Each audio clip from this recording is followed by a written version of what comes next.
Hello बच्चों, let's see the question and the question is the correct order of increasing energy of the listed orbital in the atom of titanium। मतलब हमारे पास titanium जो हमारे पास बेटा atom होता है उसके लिए हमें यहाँ पर ऑर्बिटल का इंक्रीजिंग ऑर्डर हमें यहाँ पर बताना है। कौन सा ऑर्डर आपके पास यहाँ पर सही है? तो बेटा यहाँ पर ऑर्बिटल की जो एनर्जी का हम लोग पता लगाते हैं, ऑर्बिटल की जो एनर्जी का जो हम लोग पता लगाते हैं बेटा, वो हम लोग पता लगाते हैं बेटा n प्लस एल रूल से। n प्लस एल रूल से हम लोग इसको पता लगाते हैं। n plus L sum rule हमारा होता है क्या बेटा, कि अगर किसी भी ऑर्बिटल के लिए n प्लस एल का जो सम है वो अगर आपका ज्यादा है तो उसकी ऑर्बिटल की एनर्जी आपके पास ज्यादा होगी। और अगर सपोज करो n प्लस एल का जो सम है किसी भी दो ऑर्बिटल के लिए सेम आ जाता है तो उस टाइम पे जिसकी प्रिंसिपल क्वांटम नंबर ज्यादा होती है उस ऑर्बिटल की एनर्जी ज्यादा होती है। इस कॉन्सेप्ट का यूज हम लोग किया करते हैं बेटा इन क्वेश्चन को सॉल्व करने के लिए।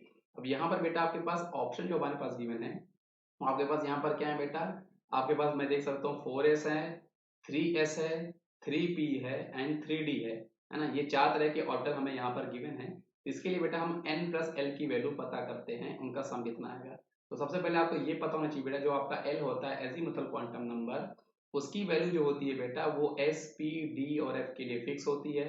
s के लिए वो आपकी 0 होती है बेटा, p के लिए आपकी 1 होती है, d के लिए 2 होती है और f के लिए 3 होती है। ये हमें पता होना चाहिए।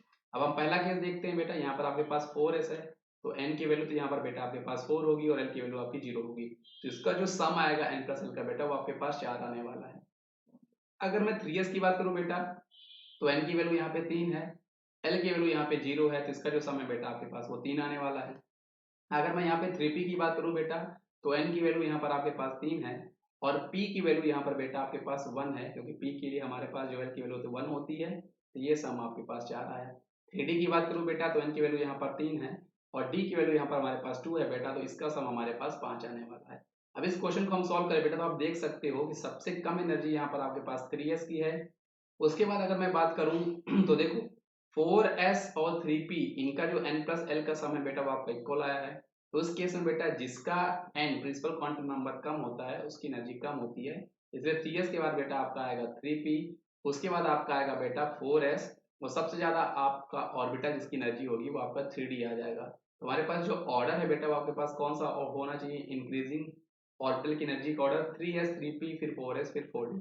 सो 3s 3p 4s और 4d आप देख सकते हो ऑप्शन नंबर सी से हमारा बिल्कुल मैच कर रहा है। इसलिए इस क्वेश्चन का सही जवाब हमारे पास ऑप्शन नंबर सी है बच्चों। तो आई होप आपको ये कॉन्सेप्ट बेटा समझ में आया होगा। इसका सही जवाब हमारे पास ऑप्शन नंबर सी है बच्चों। तो थैंक यू बच्चों।